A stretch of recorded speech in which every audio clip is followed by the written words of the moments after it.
저번 주에 이제 뭘 살펴봤다면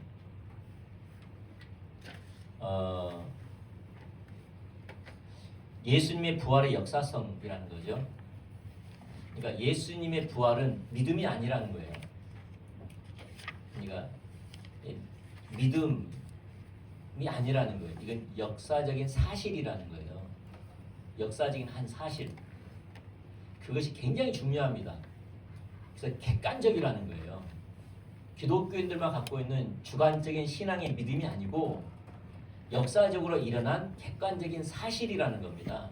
그게 중요합니다. 그래서 그것을 이제 여러 가지 근거를 가지고 설명했습니다. 설명을 했습니다. 그러면서 저자가 뭐라고 말한다면 이 예수님의 부활의 역사성, 이게 부활은 역사적으로 일어난 실제적인 사실이라는 거예요. 그래서 우리 가운데 필요한 게 뭐냐면 패러다임의 전환이 필요하다는 거예요. 패러다임의 전환. 완전 패러다임의 전환이 뭐냐면은 자기 중심성으로 성경을 이해하면 한계가 있다라는 거예요. 그러니까 사람의 중심으로 성경을 이해하면 한계가 있어요. 근데 이렇게 접근하지 말고 패러다임의 전환. 다시 부활하신 예수님을 만났기 때문에 하나님이 성경이 우리 가운데 주신 하나님의 기준이고 사실이기 때문에 성경을 가지고 해석하라는 거예요.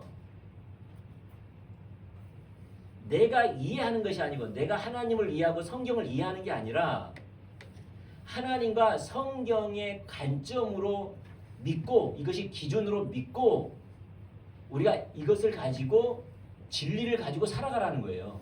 이 패러다임의 전환이 있어야 한다는 거예요. 아멘? 그러니까 예를 들어서 그거예요. 성경을 보면서 예수님이 물 위로 걸어갔잖아요. 자기 생각은 이해가 돼요? 안 돼요? 안 되죠. 아니요. 왜?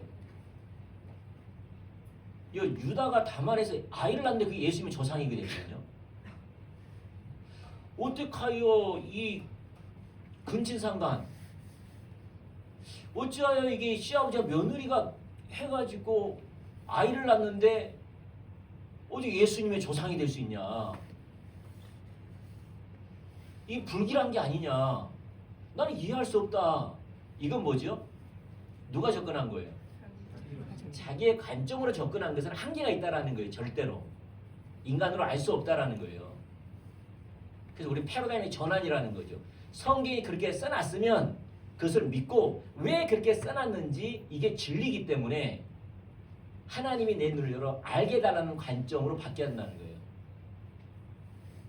왜라는 질문이 아니라 알게 해달라고 한다는 거예요. 이 패러다임의 전환이 필요해요.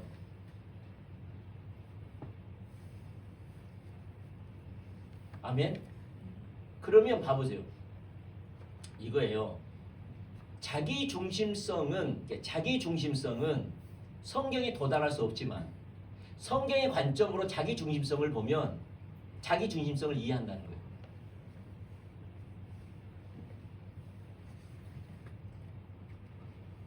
자기는 이해할 수 있다는 거예요. 그러니까 자기 중심성으로 성경을 이해할 수 없으나 성경적인 관점으로 자기를 보면 자기 중심성을 이해할 수 있다는 거예요. 그러니까 우리는 하나님이 됐던 성경이 됐던 하나님의 역사가 됐던 모든 관점을 어떻게 해요? 내가 이해하려고 하는 것이 아니라 어떻게 하나님의 관점으로 이렇게 성경을 가지고 해석하기로 원하는 패러다임의 전환이라는 게 있어야 한다는 거죠. 아멘. 근데 그 일은 패러다임이 전환하면 누가 일어나느냐? 구원받는 사람에게만 일어난다는 거예요. 왜요? 왜 구원받는 사람에게만 패러다임이 일어나느냐? 왜 그렇습니까? 부활하신 예수님을 만났기 때문에 그 하나님이 성경을 기록했기 때문에 그 성경은 진리이기 때문에 선택의 여지가 없는 거예요.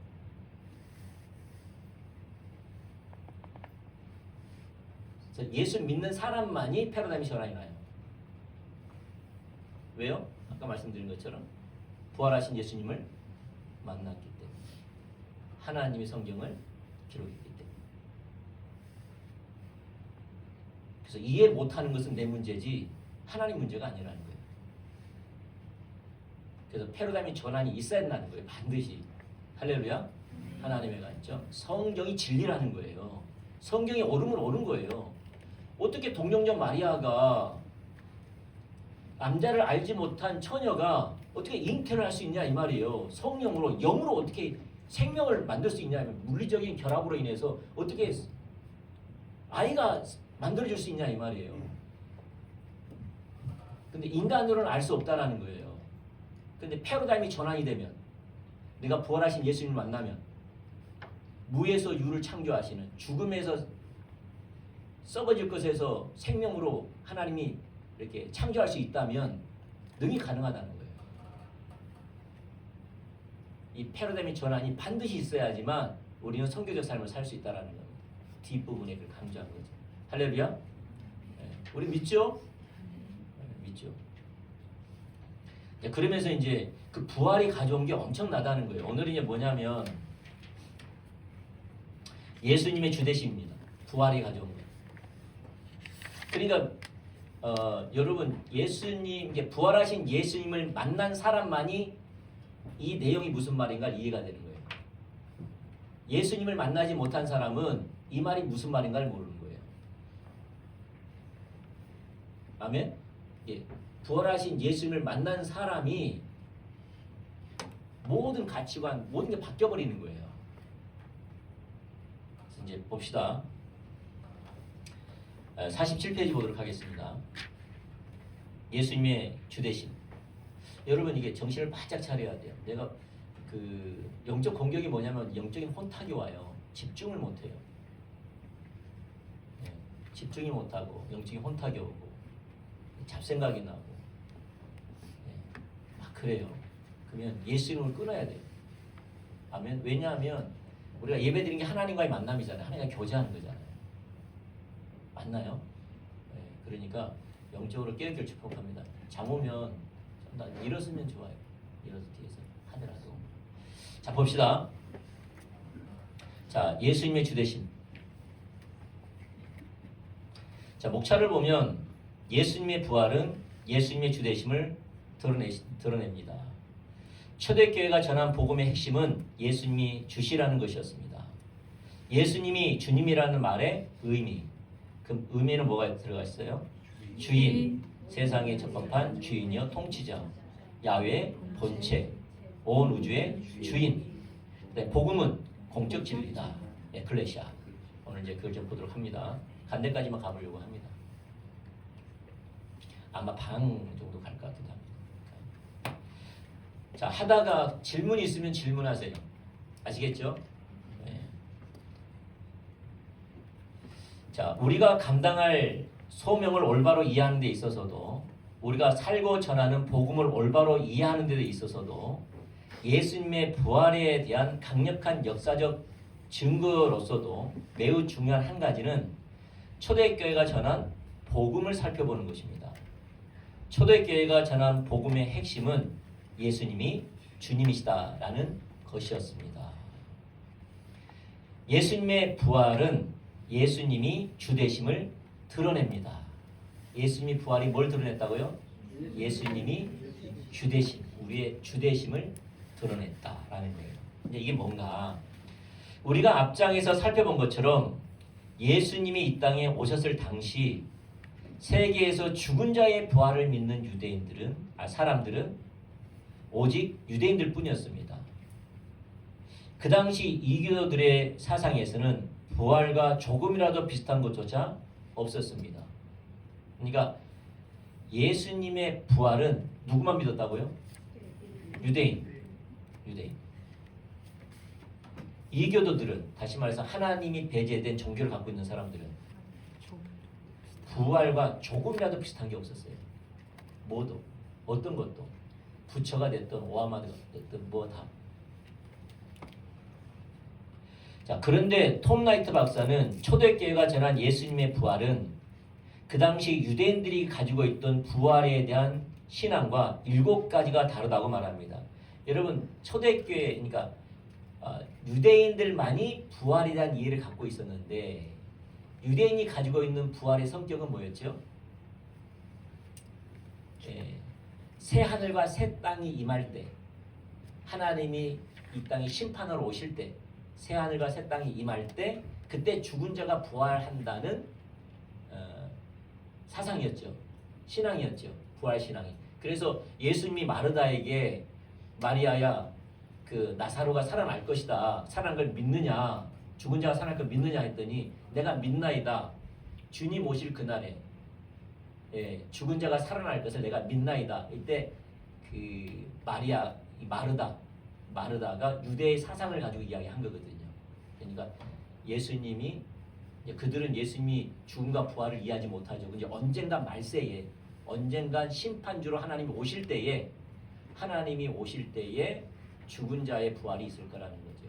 이런 신앙은 있었지만 마지막 심판 이전에 부활을 이해한다는 것은 유대인조차도 상상조차 하지 못한 일이라는 거예요. 근데 여기에 대한 변형, 여기에 대한 초대교회 복음은 그들이 가지고 있는 부활에 대한 변형이 있다는 거예요. 7가지. 알겠죠? 유대인들은 언제요? 말세에, 아니 다시 말 심판 때에 새 하늘과 새 땅이 임할 때 부활이고, 그들의 변형, 그들의 신앙과 변형된 7가지. 초대교회가 그걸 전했는데 그것의 차이점은 7가지가 있다는 거예요. 7가지. 그러면서 그는 그 7가지 변형들은 예수님의 부활의 독특성을 보여주는 것들로서 예수님의 부활이 실제로 그러한 방식으로 일어나지 않았더라면 그러한 현상을 설명할 길이 없다고 말합니다. 톰 라이트가 말한 7가지 변형들 중 마지막은 초대교회에서 부활이 메시아주의와 연결되었다는 겁니다. 부활이 뭐와 연결되었다고요? 메시아주의와 연결되어 있다는 겁니다. 그래서 유대교에서는 그 누구도 메시아가 죽을 것이라고 예상하지 못했고, 따라서 자연스럽게 그 누구도 메시아가 죽은 자 가운데서 부활할 것이라고 생각하지 않았습니다. 왜냐하면 메시아는 죽지 않아요. 유대인들이. 지금 유대인들 예수님은 죽었죠. 근데 지금 유대인들은 예수님을 선한 선지자로 여기지 메시아로 여기지 않아요. 그래서 지금 유대인들 통곡의 병에서 막 율법을 암송하고 울고 막 그러지요. 근데 무슨 옷을 입었어요? 검정 옷을 입었죠. 다시 말해 슬픔을 가리켜 아직까지 수치 기간으로 여기고 메시아의 도래를 지금도 기다리고 있어요. 메시아를. 왜냐하면 그들은 예수님을 메시아로 보지 않아요. 왜냐하면 죽었기 때문에. 메시아는 죽는다는 것은 상상조차 할 수 못해요.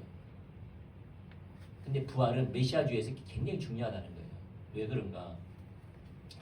그래서 유대교에서는 그 누구도 메시아가 죽을 것이라고 예상하지 못했고, 따라 자연스럽게 그 누구도 메시아가 죽은 자 가운데서 부활할 것이라고 생각하지 않았습니다. 상상조차 없어요. 그 생각조차 없어요. 그 변형은 부활신앙 자체의 놀라운 변형만이 아니라 메시아 신앙 자체의 변형으로 이어집니다. 자, 그 당시 메시아 사상에 대해 조금이라도 이해하고 있던 유대인이라면 나사렛 예수가 십자가에서 처형당한 이후에도 여전히 하나님의 기름 부음 받는 자, 즉 메시아라고 도무지 생각할 수 없었을 것입니다. 그것은 유대인으로서는 상상할 수 없는 일이었습니다. 왜냐하면 메시아가 죽을 뿐 아니라 그것도 나약하게 로마인들 손에 십자가에서 처참하게 죽임을 당하기 때문입니다.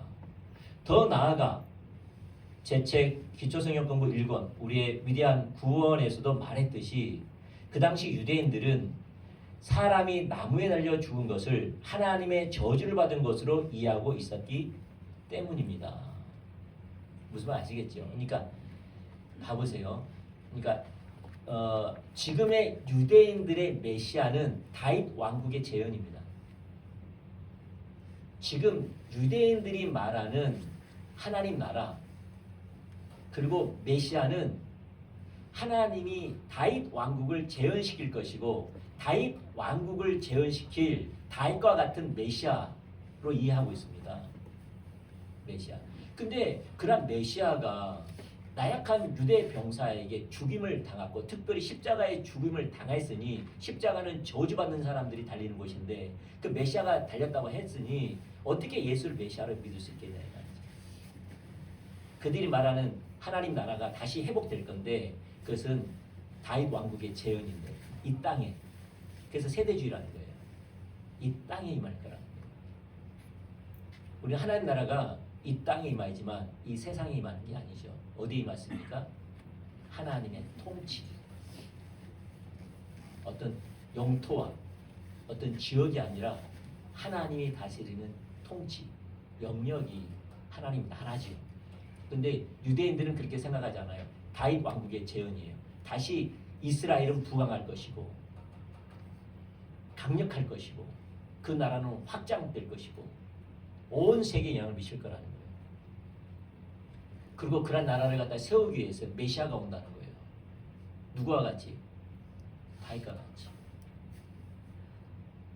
근데 그 메시아라고 한 사람이 와가지고 그 나라를 로마의 제국에서 속박해서 자유케 하고 나라를 독립시켜서 부강한 나라로 강력한 나라로 세울 것이라고 기대했는데 본인이 메시아라고 하면서 나약한 로마 군사에 잡혀서 재판을 받아 그들의 손에서 죽일 뿐만 아니라 십자가에는 저주의 상징인데 저주받는 자리에 달린 건데 그 자리에 십자가에 달려서 죽었으니 어떻게 유대인들이 예수님을 메시아로 받아들일 수 있겠냐 말이죠.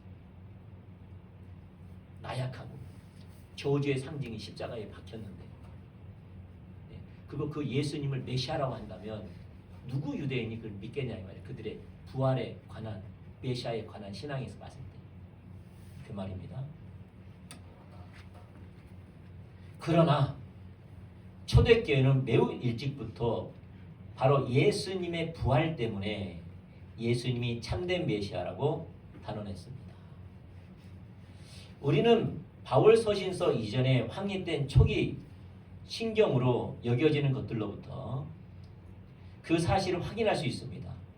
우리는 이 지점에서 만약 예수님의 부활이 없었다면 초기 기독교인들이 예수님을 메시아로 믿는 사실을 설명하기가 불가능한 점을 지적해야 할 것입니다. 부활과 신성화 사이의 관계만 하더라도 그렇습니다. 톰 라이트 박사는 그 당시 유대인의 경우든 이도교들의 경우든 부활과 신성화 사이에는 어떤 암묵적 연결고리도 없었다고 말합니다. 부활과 신성화 사이에는 유대인이든 이교도든 어떤 암묵적 연결고리도 없었다고 말해요. 아까 말씀드린 것처럼 이교도들은 뭐죠? 부활 자체가 없어요. 이교도들은. 그러니까 모하마드만 하더라도 그 죽어서 극락에 뭐죠? 그 파라다이스에 가 있고 지금 부처는 죽어서 어디 가 있어요? 성철 스님은 어디 가 있는가? 이름이 성철 스님은 어디 가 있어요? 아니요 지옥에 가 있다고 그러고. 예, 또 어떤 사람은 왜냐하면 이제 극락에 가서 구원시키고 있을 거라는 거죠. 낮고 낮은 자리에 가서 그렇게 이야기도 하고 그런 거잖아요. 그들은 부활했어 안 했어요? 어떤 영미도 부활하잖아요. 이교도들은 부활에 대한 그게 없어요. 그들이 어느 곳에 가서 신이 되었다. 어느 곳에 신이 되었다. 그래서 영혼이 다스린다. 이건 있어도 뭔 없어요? 죽었다가 다시 살아났다는 것은 없어요. 살아나서 그의 사람들에게 나타났다. 그런 거 없어요. 이교도들은 그 신앙 자체가 없어요. 왜냐하면 생각조차 할 수 없는 거예요. 반면에 유대인들은 죽었다가 살아난 게 아니라 죽었다가 살아나더라도 언제 살아나요? 마지막 때에 새하늘과 새 땅이 임할 때 하나님 심판주로 오셔서 그때 이 땅을 심판하시면서 죽은 자와 산 자의 부활 그때 부활한다는 거예요. 근데 그 사이에는 이교도든 유대인이든 부활과 신성화의 사이에 연결고리가 없다는 거예요. 어느 누구든. 그래서 앞에서 언급한 대로 고대 로마인들이 최근에 죽은 황제가 천국에 가서 이제 신이 되었다고 선언할 때도 그 황제가 죽음에서 부활했다고 말하는 것은 전혀 아니었고 그런 말을 아예 생각조차 하지 않았다는 것입니다. 그런데 초대교회는 바울 이전에 매우 이른 시기부터 하나님께서 예수님을 죽은 자 가운데 부활시킴으로써 예수님이 메시아이시고 하나님의 아들이심을 능력으로 선포하셨다고 믿고 살고 선포했습니다. 바울 서신 이전부터 초대교회는 예수님이 죽은 자 가운데 부활하셨고 예수님이 메시아이시고 예수님이 하나님의 아들이심을 그들은 믿고 살고 선포했다는 거예요. 누구만? 초대 기독교인들만. 초대 기독교인들. 이러한 사실을 볼 수 있는 대표적인 구절 중 하나는 로마서 1장 2절과 4절입니다. 누가 한번 읽어주실래요? 이 복음은 하나님이 선지자들을 통하여 그의 아들에 관하여 성경에 미리 약속하신 것이라. 그의 아들에 관하여 말하면 육신으로는 다윗의 혈통에서 나셨고 성결의 영으로는 죽은 자들 가운데서 부활하사 능력으로 하나님의 아들로 선포되셨으니 곧 우리 주 예수 그리스도시니라. 아멘. 자, 이 구절은 이 구절은 초대교회가 고백하고 살고 전한 복음의 핵심적인 내용을 담고 있습니다. 많은 학자들은 이 구절의 3절, 4절 속에 바울 이전에 확립된 언제요? 바울 이전에 확립된 초기 예루살렘 교회의 신앙 고백이 들어있다고 믿습니다. 그러니까 바울 서신 이전에 이미 초대교회는 신앙 고백이 있는데 그것이 바로 3절 4절이 들어가 있다는 거예요. 그래서 우리는 여기서 초대교회는 매우 이른 시기부터 예수님을 다윗의 자손으로 오신 메시아로, 더 나아가 하나님의 아들로 믿고 고백하고 전했던 것을 볼 수 있습니다. 참고로 메시아라는 말은 그리스도라는 말과 같은 말입니다. 메시아는 히브리어고 그리스도는 헬라어일 뿐입니다. 자, 이 구절에서 볼 수 있듯이 예수님의 부활이 그 모든 것을 가능케 했습니다. 만약 예수님의 부활이 없었다면 이 모든 것들은 그 당시 전혀 상상할 수 없는 것들이었습니다. 뭐가 그렇게 만들었다고요? 예수님의 부활이. 다시 말해서 예수님이 부활하셔서 하나님 그 부활하신 예수님을 만난 사람들이 그렇게 했다. 이 만난 사람들은 바울 서신 이전에 예수님을 만난 사람들의 신앙 고백이었다. 초대교회 신앙 고백이었다. 예수님은 죽은 자 가운데서 부활하셨고 다윗의 자손이고 메시아고 하나님의 아들이었다는 거예요. 그것을 믿고 살고 선포했다는 거예요. 왜 그렇게 가능케 했느냐? 죽은 예수님을 하나님이 부활을 시키셔서 부활하신 예수님을 그들이 보고 만지고 느꼈던 거예요. 그래서 그 요한 1서에 보면 요한 1서 1장 1절과 2절 누가 읽어주시죠? 요한 1서 요한 1서 1장 1절과 2절. 앱이 있으면 먼저 요한 1서.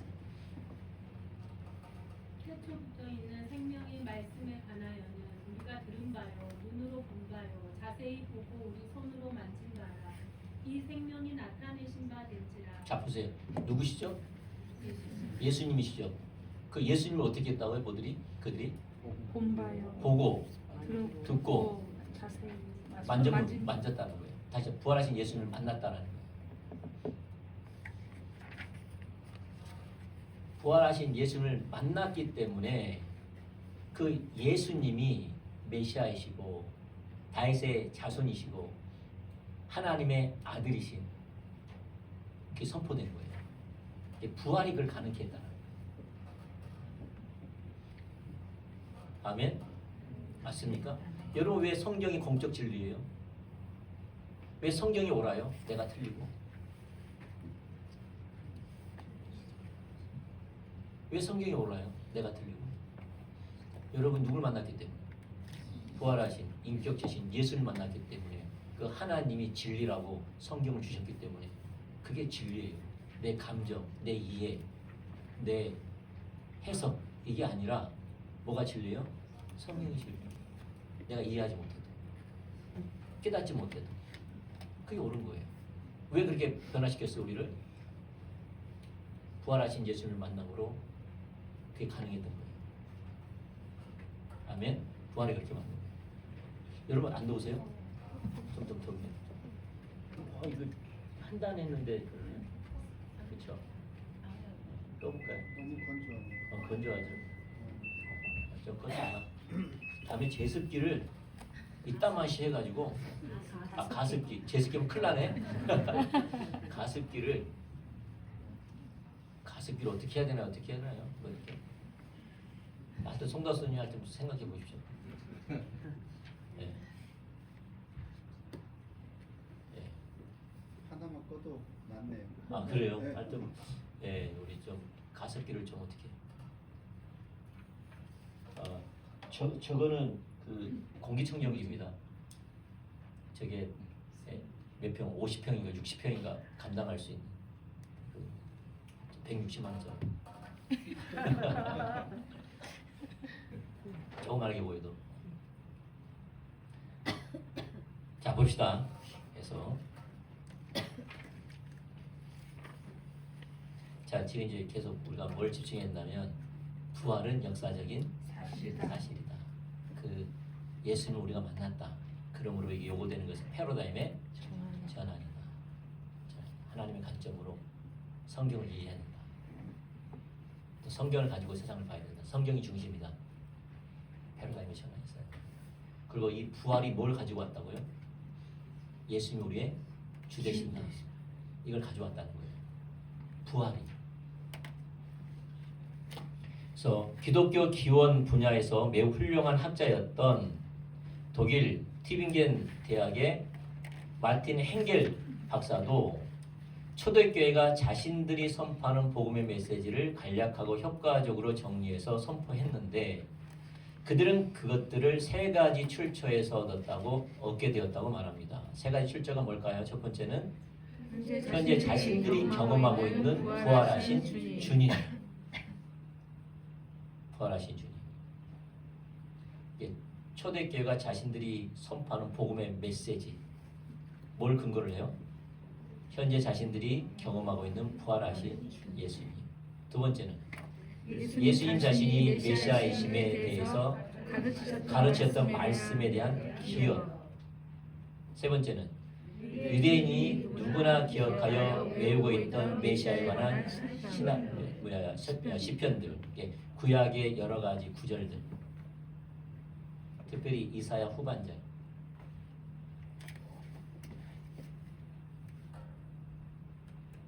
왜냐하면 이사야는 예수님이 죽을 것을 예언하고 있고요, 부활할 것을 예언하고 있습니다.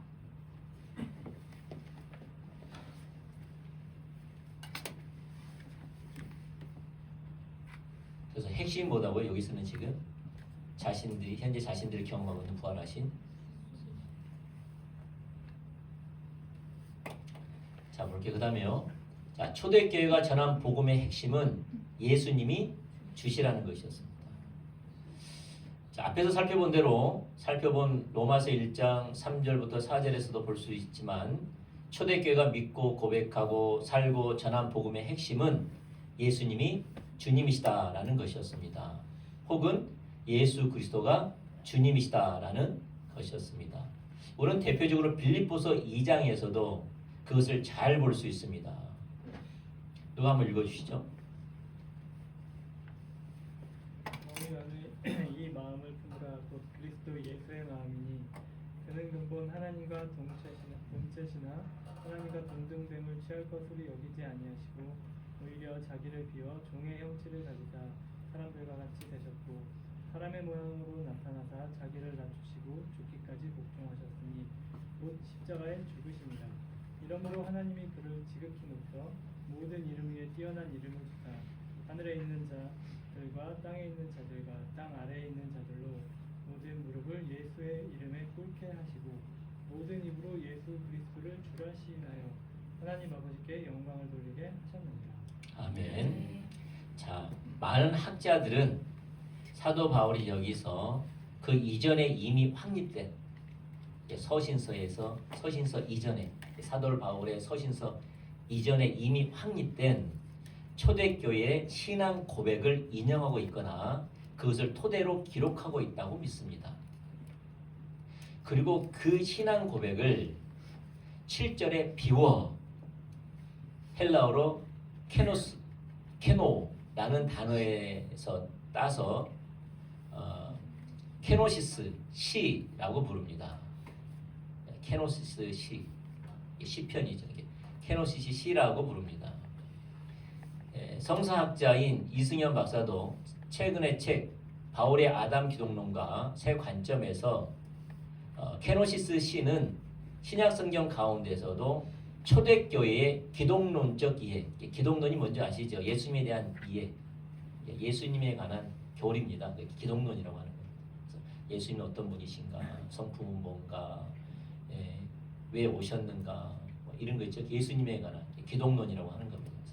초대교회의 기독론적 이해를 담고 있는 가장 오래된 시들 중 하나라고 말합니다. 뭐가요? 케노시스 시. 초대교회 신앙 고백서. 자, 빌립보서는 대략 서기 50년대 중후반에 쓰여졌습니다. 그런데 이 케노시스 시는 서기 30년에서 40년에 이미 확립된 것으로 많은 학자들은 이해합니다. 그러니까 빌립보서보다는 훨씬 전 10년에서 20년 전에 쓰여진 거지. 확립된 거죠. 케노시스는.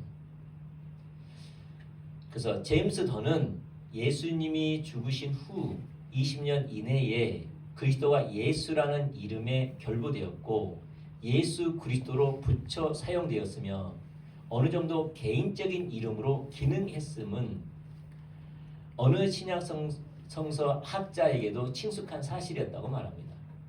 그러니까 예수 하면 뭘 집어넣어요? 그리스도.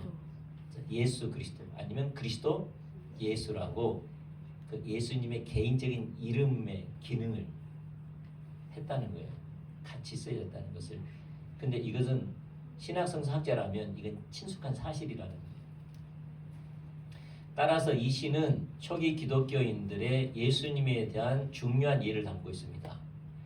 예수님의 부활이 이 모든 것을 가능케 했습니다. 그러니까 부활하신 예수님을 개인적으로 만난 사람들은 아까 세 가지의 그 출처에서 예수님이 주 되신다 그걸 갖다 했다 그랬잖아요. 그것은 부활하신 예수님이 어떻게 해요? 지금 자신들이 실제로 경험하고 있는 또 그분이 살아계셨을 때 자신이 메시아라고 가르쳤던 말씀이 기억나고 그 다음에 유대인이라면 기억하고 외울 만한 구약의 성경의 구절들. 그래서 이 무엇보다도 부활하신 예수님을 만났음으로 말미암아 예수님이 살아계셨을 때 내가 부활할 것이라는 걸 기억이 나기 시작했고 그 다음에 구약 성경에서도 예수님이 메시아가 죽었다가 3일 만에 다시 부활할 것을 예언했던 것들이 생각난 거죠. 뭘 그렇게 뭐가 그렇게 만들었어요? 부활하신 예수님을 만난 자들, 예수님의 부활이 그걸 가능케 했다는 거예요. 그래서 예수님은 그리스도시다. 예수님은 메시아시다. 그래서 그리스도 메시아를 예수님께 붙이는 것을 어려워하지 않았다는 거예요. 친숙했다는 거예요. 뭐가 그렇게 가능케 했다고요? 예수님의 부활이. 그 당시 유대인들은 아까 말씀드린 것처럼 하나님이 세상 끝난 날에 심판주로 오셔서 새 하늘과 새 땅에 그때 부활시킬 거라고 했는데 그 전에 예수님이 죽고 부활한 그 부활 사건으로 말미암아 예수님이 주 그리스도 메시아. 자, 이 구절에서도 볼 수 있듯이 매우 이른 시기부터 초대교회가 전한 복음의 핵심은 예수님이 주님이시라는 것이었습니다. 그래서 로마서 9장 10절, 고린도전서 12장 3절에는 그것이 이제 정형화된 표현으로 나왔습니다. 전해진 형식이었지. 정형화된 거예요. 그래서 한번 읽어보시죠. 누가? 두 구절 한번 읽어주시죠. 시작. 내가 만일 내 입으로 예수를 주로 시인하며 또 하나님께서 그를 죽은 자 가운데서 살리신 것을 내 마음에 믿으면 구원을 받으리라. 네. 그러므로 내가 너희에게 알리노니 하나님의 영으로 말하는 자는 누구든지 예수를 저주할 자라 하지 아니하고 또 성령으로 아니하고는 누구든지 예수를 주시라 할 수 없느니라. 아멘. 이제는 뭐죠? 정형화돼 가지고 예수를 뭘로 비유해요? 이제 주. 자, 봅시다. 그러면 이제 자, 예수님이 주님이란 말의 의미 이게 중요하겠죠. 네, 예수님이 주님이라는 말의 의미. 자, 초대교회가 전한 복음의 중요성을 올바로 이해하려면 초대교회가 전한 복음의 핵심이 예수님이 주님이시다였다는 사실을 아는 것 못지않게 그 말의 의미를 아는 것이 중요합니다. 우선 예수님이 주님 혹은 주라고 말할 때 그 단어는 헬라어 키리오스입니다. 그리고 예수님이 주님이시다라고 말할 때 거기에는 세 가지 매우 중요한 의미가 내포되어 있습니다. 아멘. 예. 자, 키리오스에는 첫 번째 어떤 것이 내포되어 있어요? 주인. 그래서 키리오스라는 단어는 그 당시에 단순히 주인을 의미합니다. 때로는 그 단어가 정경의 표시로 사용되기도 했습니다. 우리는 예수님을 뭐라고 해요? 주님 그러잖아요. 아니 주인님 그 말이잖아요. 주님, 주인님 이라는 말이잖아요. 나는 주의 종입니다. 당신은 나의 주인이십니다. 나의 왕이십니다. 그잖아요. 일반적인 게 들어가 있다라는 거예요. 주라는 말에 키리오스라는 단어가 주님이라는 말이 들어가 있다라는 거예요. 자, 두 번째는 뭐죠? 온 세상에 적법한 주인이요 통치자라는 말이 키리오스 안에 들어가 있습니다. 자, 우리는 예수님이 주님이라는 말을 그 당시 배경에서 이해해야 합니다. 그런데 키리오스라는 단어는 그 당시 시저가 자신에 대해 그리고 사람들이 시저에 대해 사용한 단어입니다. 이 말의 의미는 시저가 신의 아들로서 온 세상에 적법한 주인이라는 뜻이었습니다. 그러니까 시저 자신에게도 키리오스다 그랬고 그 다음에 주위 사람들도 시저에게 키리오스라 그랬다는 거죠. 그 말은 의미 뭡니까? 시저 당신은 신의 아들로서 이 세상에 적법한 주인이요 통치자라는 뜻이라는 거지. 그래서 그 명칭은 누구에게만 붙여졌어요? 시저에게만 붙여졌어요. 다른 사람에게 붙이면은 그건 정치범으로서 죽여야 돼요. 그건 어지럽힌 거잖아요. 로마 제국을 어지럽힌 사람이잖아요. 예. 왜냐하면 또 하나의 시저를 만들어내는 거잖아요. 키리오스 또 하나의 키리오스를 만드는 거잖아요. 오직 유일한 시저에게만 붙여진 이름인데.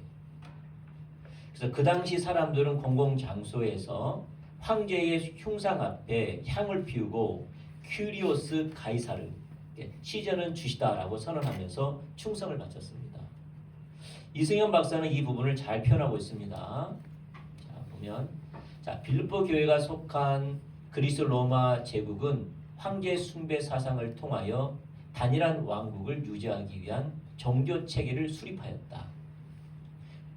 로마 황제 카이사르는 우주의 주인인 제우스의 아들로 간주되었고 따라서 그는 신적인 능력과 자질을 소유한 세상의 주로 선포되었으며 그가 전쟁을 끝내고 평화를 가져왔다는 소식은 그리스 로마 제국에 속한 모든 이들에게 참 복음으로 제시되었다. 참 복음이 뭐예요? 네, 시저가 평화를 가져온다는 거예요.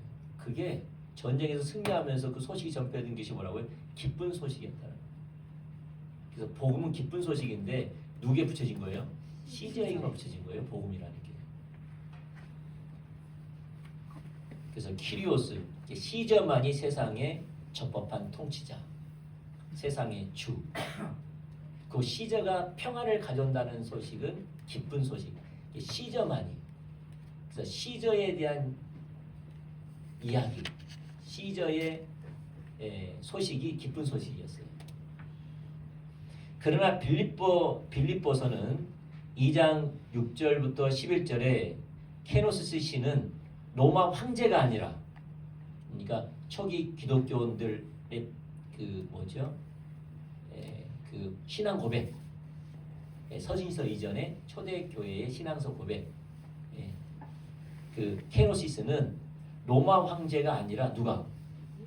예수님의 우주의 참된 왕인 하나님의 아들로서 우주의 주권을 소유하고 있다고 주장한다. 따라서 세상의 모든 백성들은 로마 황제를 자신들의 주로 숭배하는 것이 아니라 높아진 예수를 자신들의 주로 숭배해야 한다. 그런데 초대교회는 그 시대의 시저가 아니라 예수님이 키리오스라고 외치기 시작한 것입니다. 심지어 바울은 로마에서 그렇게 외쳤습니다. 어디서 외쳤어요? 로마에서 외쳤어요. 바울이. 그러니까 참수당한 게 당연했어요. 참수당했어요. 근데 예루살렘에서는 죽지 않았는데 로마에서니까 죽은 거예요. 그건 참으로 엄청난 일이었다. 미친 일이죠, 사실. 근데 뭐가 그렇게 가능했다고요? 예수님의 부활이. 그들이 예수님의 부활하신 예수를 만난 겁니다. 그래서 시저가 키리오스가 아니라는 거예요. 시저가 참된 하나님의 아들. 이 세상 만물을 다스리는 적법한 주인, 통치자는 시저가 아니라는 거예요. 진정한 평안은 시저가 아니라는 거예요.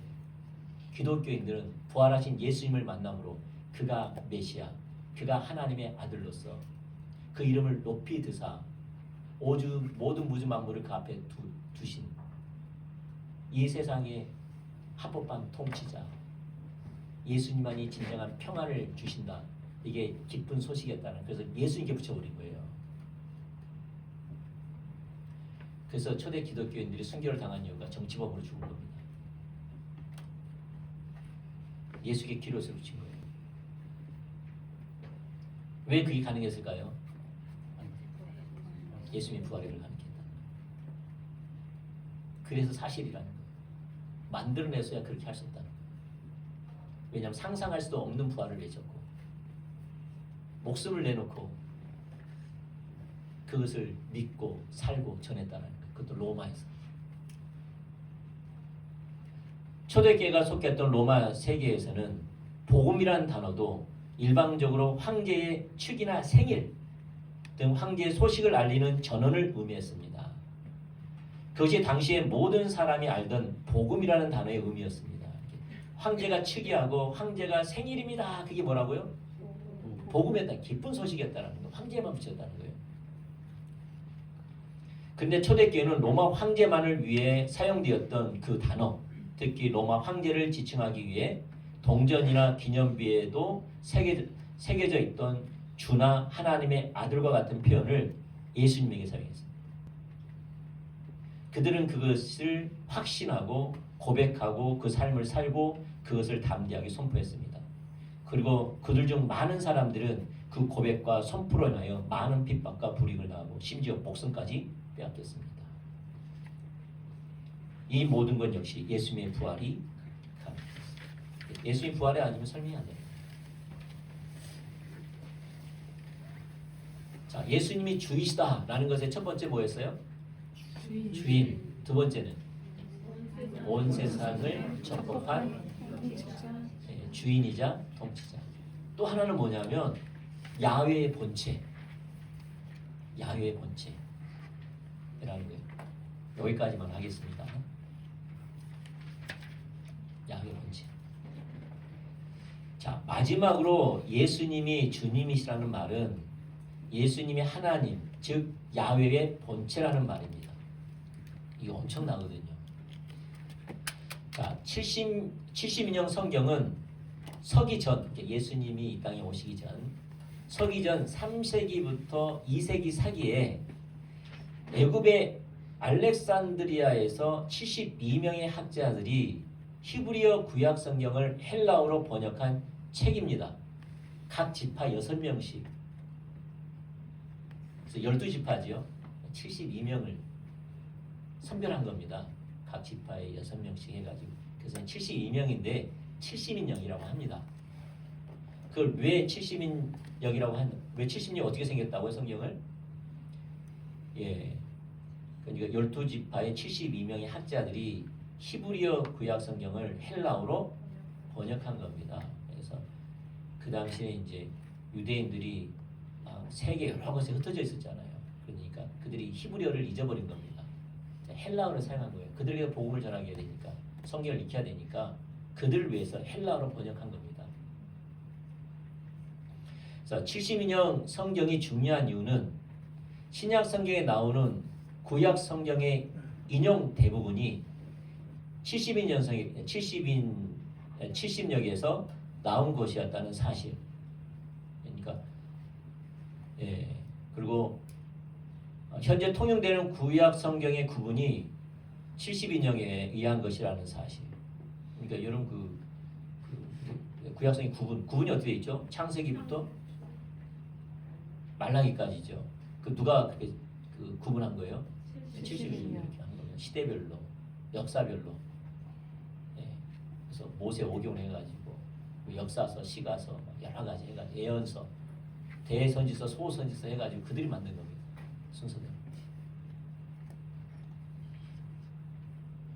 중요합니다.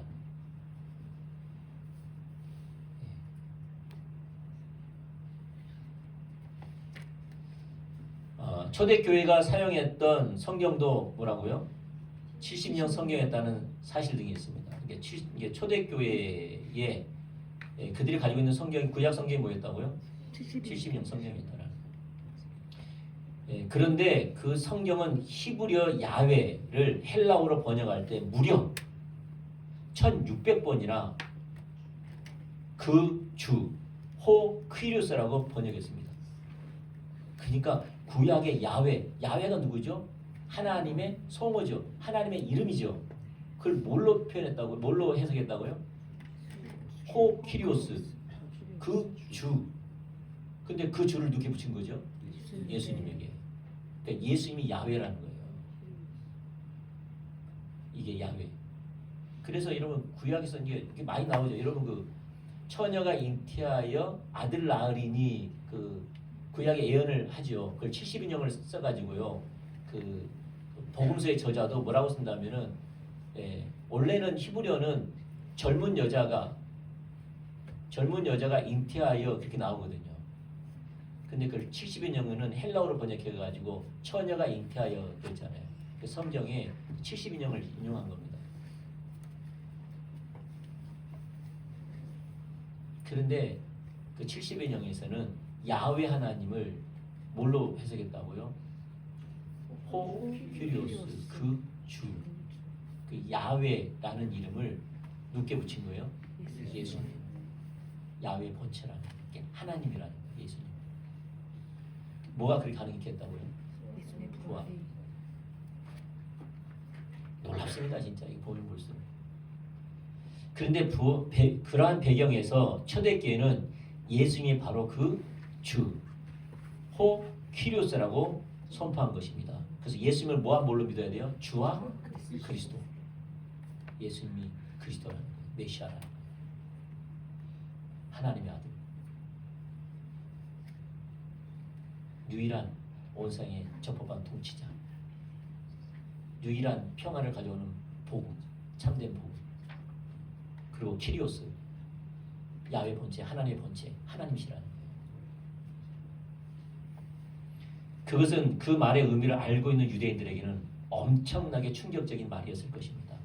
십자가에 달려 죽은 예수가 그 주, 호 퀴리오스, 즉 야훼라니 유대인들은 그것은 참으로 참남한 말이었습니다.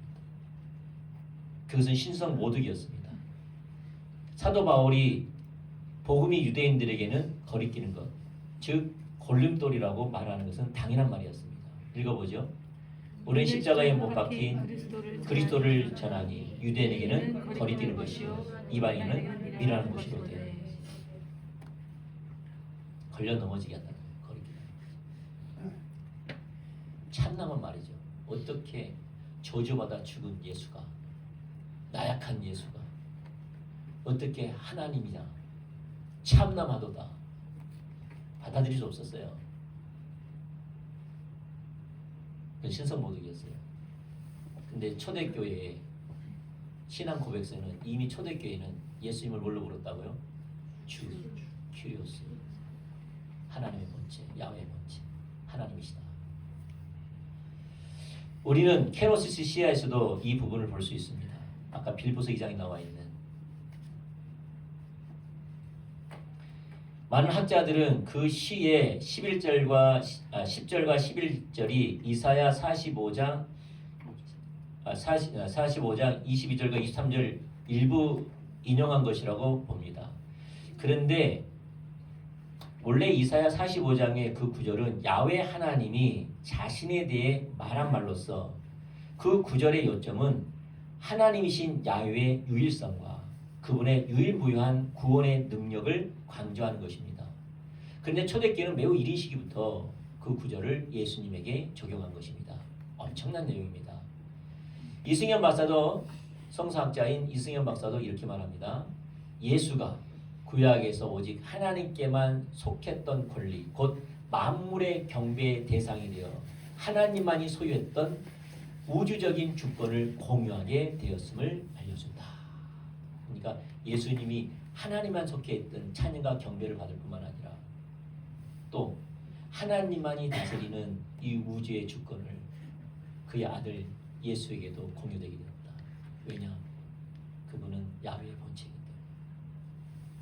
참된 하나님의 아들이기 때문에.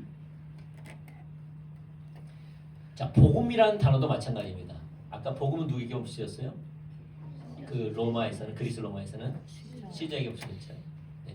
복음이라는 단어도 마찬가지입니다. 복음은 좋은 소식을 의미하는데 그 당시 로마 시대에는 그것이 황제에 관한 소식을 의미했다는 사실을 나눴습니다.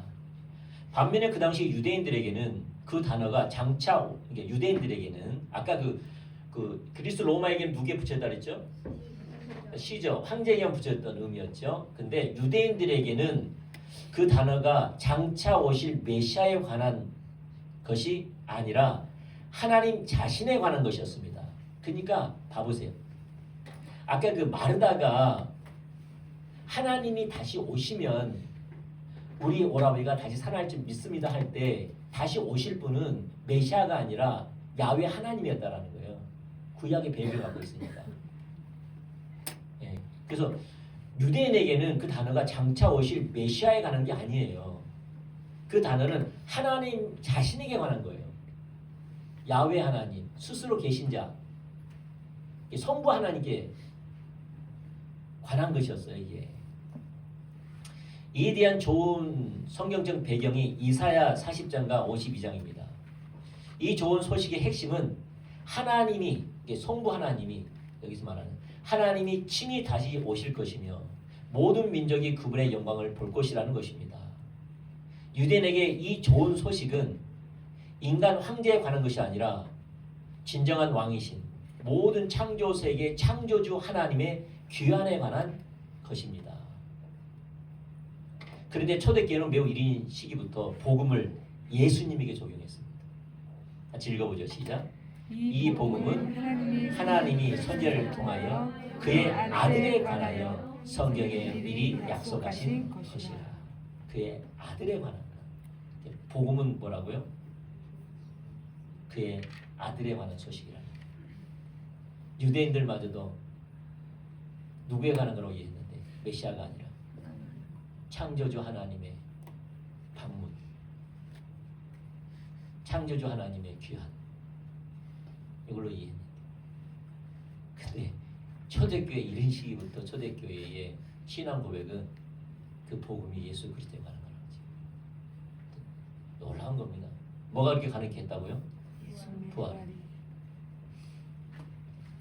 우리는 이와 비슷한 내용을 초대교회가 사용한 마라나타라는 기도에서도 볼 수 있습니다. 마라나타가 뭡니까?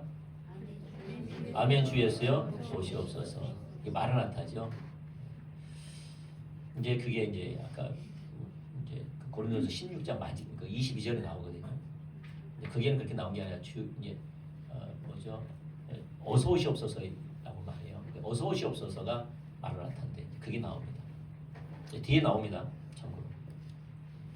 사도 바울은 고린도서 끝부분을 마라나타라는 표현으로 마칩니다. 마라나타는 예수님과 제자들이 사용했던 언어인 아람어입니다. 그 당시는 예수님 시대 이스라엘 사람들은 어떤 단어를 썼어요? 아람어. 헬라어가 아니라 아람어를 썼어요. 아람어. 사도 바울이 헬라어를 사용하는 그리스도인들에게 편지하면서 고린도전서가 그 그리스 그쪽에 있잖아요. 그러니까 그 편지를 하면서 고린도 전후서는 이제 쓰려면은 이제 그 헬라어를 써야 되는데 그 헬라에다가 뭘 쓴 거죠? 아람어를 사용한 겁니다. 마라나타라는 단어를 거기다 지금 쓴 겁니다. 예수님의 제자들이 드렸던 정착된 예배의 중요한 일부분이었는데 이제 헬라어를 사용하는 교회들에게도 알려져 그들의 예배에서도 사용되고 있었을 것을 의미합니다. 그래서 10년 동안 그러니까 전혀 그 의미를 알고 있었기 때문에 헬라 문화를 갖고 있고 헬라어를 쓰고 있는 크리스찬들에게도 그 마라나타가 전혀 아람으로서 어색하지 않고 당연한 기도 의식으로서 받아들이고 있었다는 거예요. 근데 그것만 쓰면 될 정도로. 10년 동안 로잔 운동의 신학위원장을 역임했고 로잔의 케이프타운 서약을 작성하는데 핵심적인 역할을 했던 크리스토퍼 라이트 박사는 이 부분을 이렇게 잘 표현합니다. 자, 바울은 친필로 쓰면서 그리고 자기 독자들이 그 말을 이해하고 그 말을 되풀이하기를 기대하면서 마라나타라고 소리친다. 바울이 말한 마르라는 아람어는 주라는 의미이 분명하다. 주, 아까 야훼 그랬잖아요. 바로 그 다음 구절에서 주 예수 그리스도의 은혜에 대해 말하기 때문이다. 그리고 초기 기독교 공동체들이 사용하는 아람어 표현은 예수님을 가리키는 것이 분명하다. 하지만 아람어 마르 혹은 마르흐, 마란, 마르가 아람어를 사용하는 유대인들 사이에서 하나님, 즉 이스라엘의 하나님 야훼를 가리키는 용어로 사용하기도 했다. 이 말은 또한 헬라어 키리오스와 마찬가지로 권위 있는 위치에 있는 사람들에 대해 사용되기도 했다. 그리고 실로 지금도 종교의 전통에서 그렇게 사용하거든요. 자, 하지만 하지만 당시 아람어 문서들을 보면 그 용어가 하나님에 대해 사용된 경우가 대단히 많이 있다. 그래서 최초의 아람권 신자들은 마르 예수님에게 호소함으로써 합법적으로 기도의 대상이 될 수 있는 단 한 분, 즉 주 하나님에게 기도를 드린 것이다. 그러니까 예수님에게 이게 마르, 예수님이 뭐라고요? 그러니까 마르는 누굴 가리킨다고요? 하나님, 야훼를 가리킨데 그것이 예수님에게 일컬어졌다는 거죠. 그래서 예수님에게 합법적으로 기도하는 기도의 대상이 됐다는 거죠. 기도를 올려드릴 수 있는 어느 누구도 우리 기도를 응답할 수 있어요, 없어요? 없지요, 인간은. 근데 하나님은 야훼 하나님으로 인정했다는 거예요. 마라나타라는 그 마르는 예수님을 가리킨다는 거죠. 그렇기 때문에 고린도전서 16장 22절에 나오는 마라나타는 말의 기원은 주 예수께 향한 옛 팔레스타인 기도의 형식을 나타낸다. 그것은 그분이 권능과 영광으로 오라는 탄원이다. 최초 신자들이 예수님을 그저 말한 곧 그들의 랍비로만 생각했다면 그분을 기도의 대상으로 삼지는 않았을 것이다. 오히려 그것은 초기 아람권 신자들이 그렇게 오실 분을 그들의 예배와 경배의 중심으로 여겼다는 것을 결정적으로 보여준다. 바울은 이 아람어 문구를 취하여 아무런 설명 없이 고린도 교회에 보내는 마무리 말로 포함시켰다. 그러니까 그렇게 아람어로 말해도 헬라어의 문화에 있는 크리스찬들은 무슨 말인가 알았다는 거죠. 자, 결론을 이야기하면 이렇습니다. 이와 같이 예수님이 주님이시다는 말은 예수님이 야훼 하나님이시다라는 말입니다. 우리는 초대교회가 유대인들 중심으로 시작되었다는 사실을 기억해야 합니다. 그들 중에는 바리새인들과 제사장 출신들도 많았습니다. 그런데 초대교회는 예루살렘으로부터 강력하게 확산되기 시작했습니다. 예수님의 부활이 그리고 그 예수님의 능력이 성령으로 교회 안에서 그리고 교회를 통해서 역사하심으로써 그 모든 일이 일어난 것입니다. 가능케 한 것입니다. 그러니까 아까 말한 것처럼 초대교회는 예루살렘부터 시작했는데 예수님이 주이시다라는 것은 유대인들이 꺼리낌 없이 받아들였다라는 거예요. 다시 말해서 야훼 하나님이 심판주로 올 때는 모든 사람들이 부활할 거라고 했는데 그 하나님을 예수님에게 붙였고 예수님을 야훼라 그러고 참담한 말이죠. 야훼 본체라고 하고 세상의 적법한 통치자, 창조 세계의 적법한 통치다 그러고 그렇게 주 복음 이것을 초대교회부터 예수님께 붙였다는 거예요. 유대인들이 왜 그렇게 했다는 겁니까? 어떻게 가능케 했다는 거죠? 예수님의 부활이 가능했다. 다시 말해서 그 유대인들이 예수님이 부활하셔서 만났다는 거예요.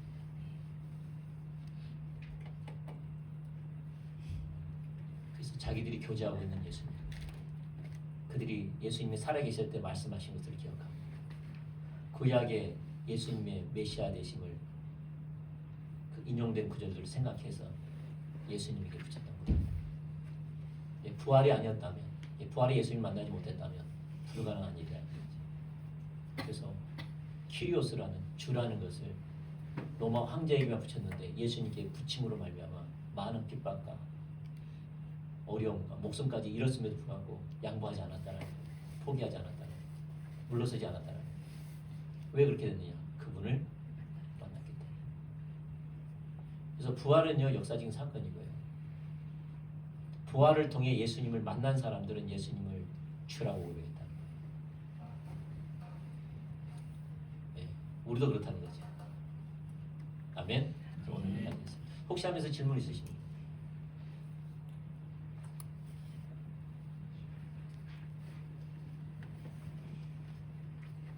없습니까? 네. 한 번 더 읽어보세요. 더 잘 이해할 겁니다. 한 번 더 보시고 또 보시고 그러시면 좋겠어요. 네. 자, 기도하시죠. 우리 좀 중복이 됐으면 좋겠어요.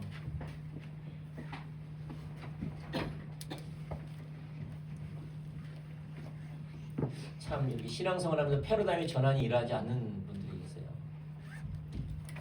그 이유는 하나님을 인격체로 못 만나서 그래요.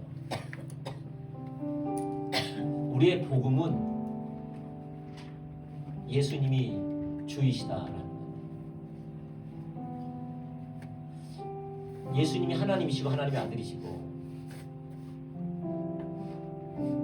이 세상을 또한 나를 다스릴 수 있는 유일한 주인, 통치자이시고 주님만이 나에게 참된 기쁨이시고 그분이 나에게 평강을 주시는 분이신데 그 하나님만 목적되고 그 하나님을 증거하며 살아야 되는데 많은 사람들이 종교적 모양은 갖고 있지만 삶에 그렇게 살지 않는 까닭은 부활하신 예수님을 만나지 못했기 때문에 그런 거거든요.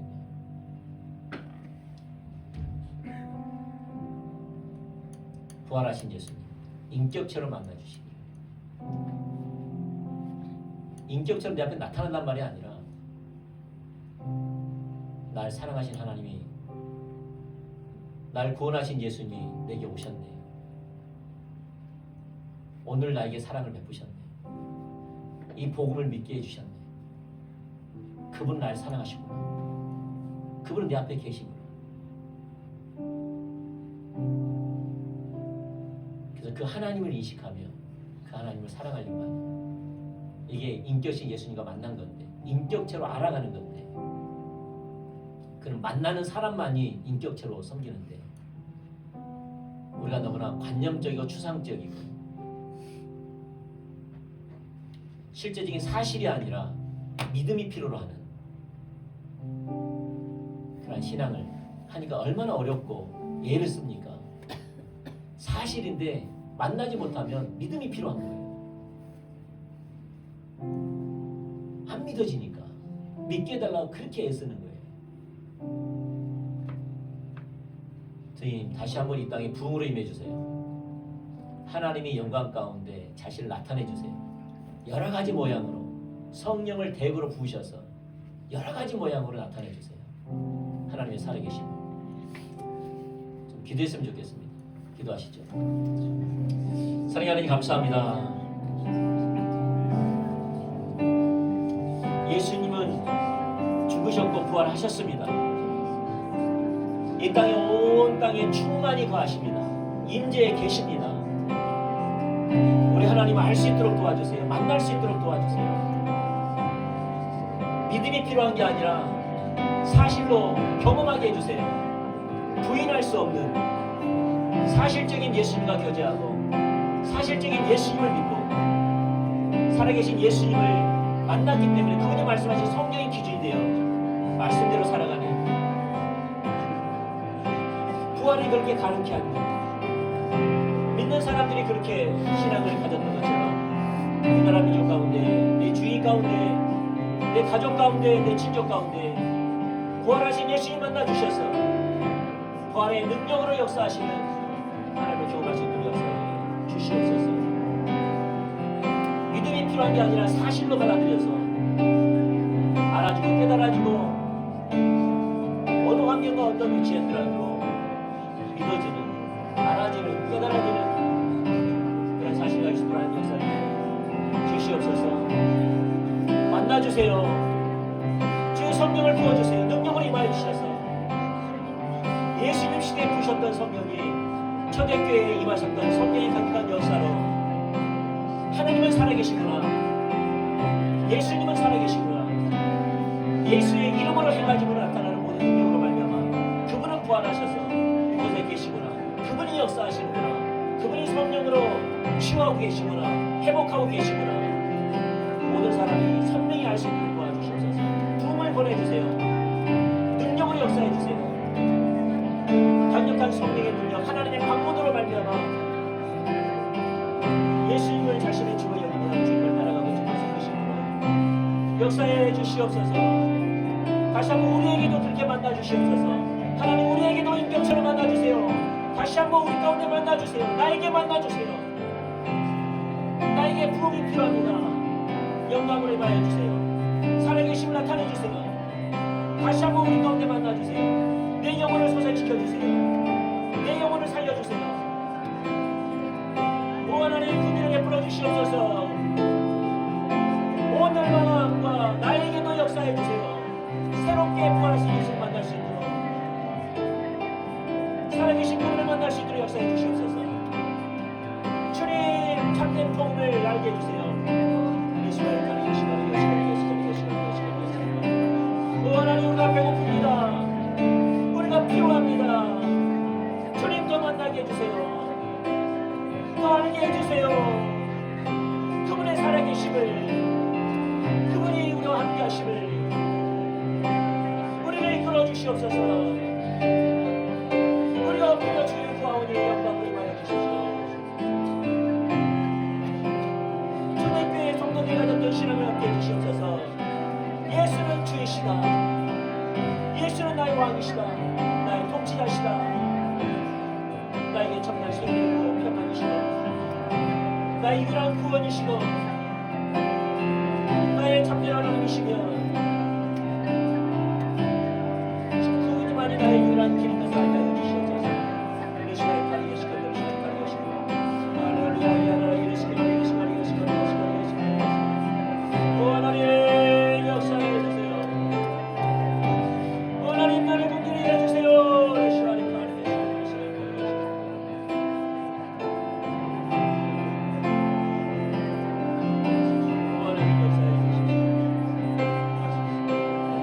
다시 한번 저에게 부흥이 필요합니다.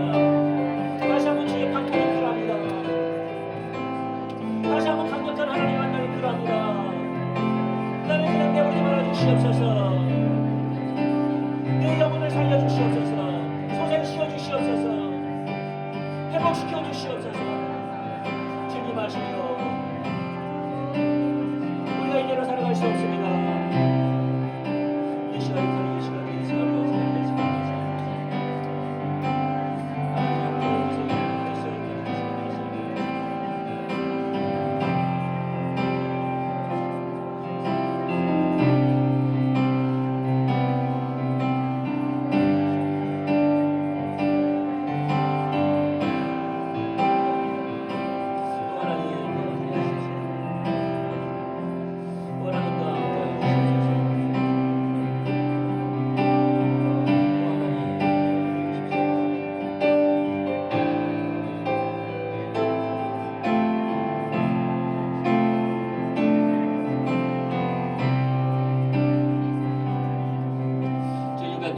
해주세요. 하나님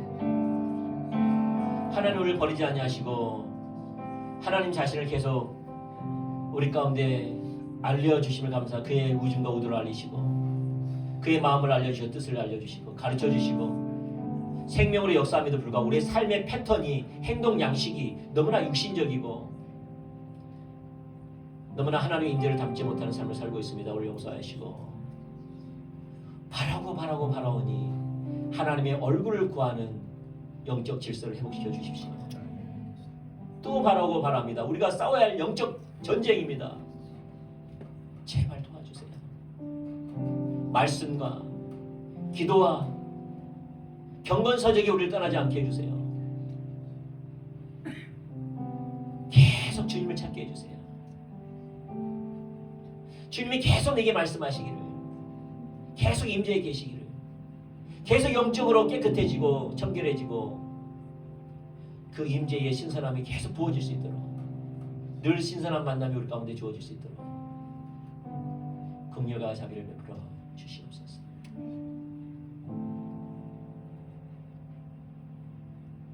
하나님은 계속 다가오셔서 속삭이는데, 말씀하시고 생명을 주시는데 우리가 계속 그 다리를 끊어버립니다.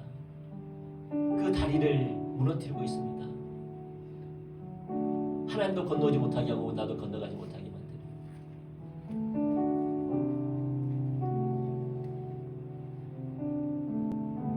세상에 오염된 것들을 제거시켜 주세요. 다시 한번 이삭이 아브라함이 팠던 우물을 블레셋 사람들이 온갖 쓰레기로 덮어버릴 때 이삭과 그의 종들이 그 우물에 있는 더럽고 악한 그 쓰레기를 다시 제거함으로 말미암아 다시 한번 아브라함의 우물을 다시 사용하고 생명을 얻었던 것처럼 우리가 주님과 함께 우리가 그 쓰레기를 버릴 수 있도록 도와주세요. 하나님이 아닌 것, 하나님을 가로막는 것, 하나님의 역사를 방해하는 것, 우리 주님과 함께 하나하나씩 우리가 세워갈 수 있도록 역사해 주시옵소서. 주님 아시죠? 우리 연약합니다. 의지가 없습니다. 약한 거 아시죠? 그래서 내가 주님께 구합니다. 도와주시옵소서.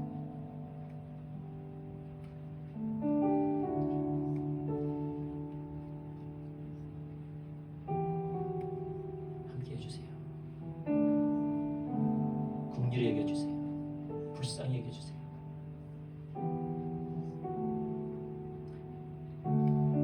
돌아가는 만큼도 지켜주세요. 예수님 이름으로 기도합니다.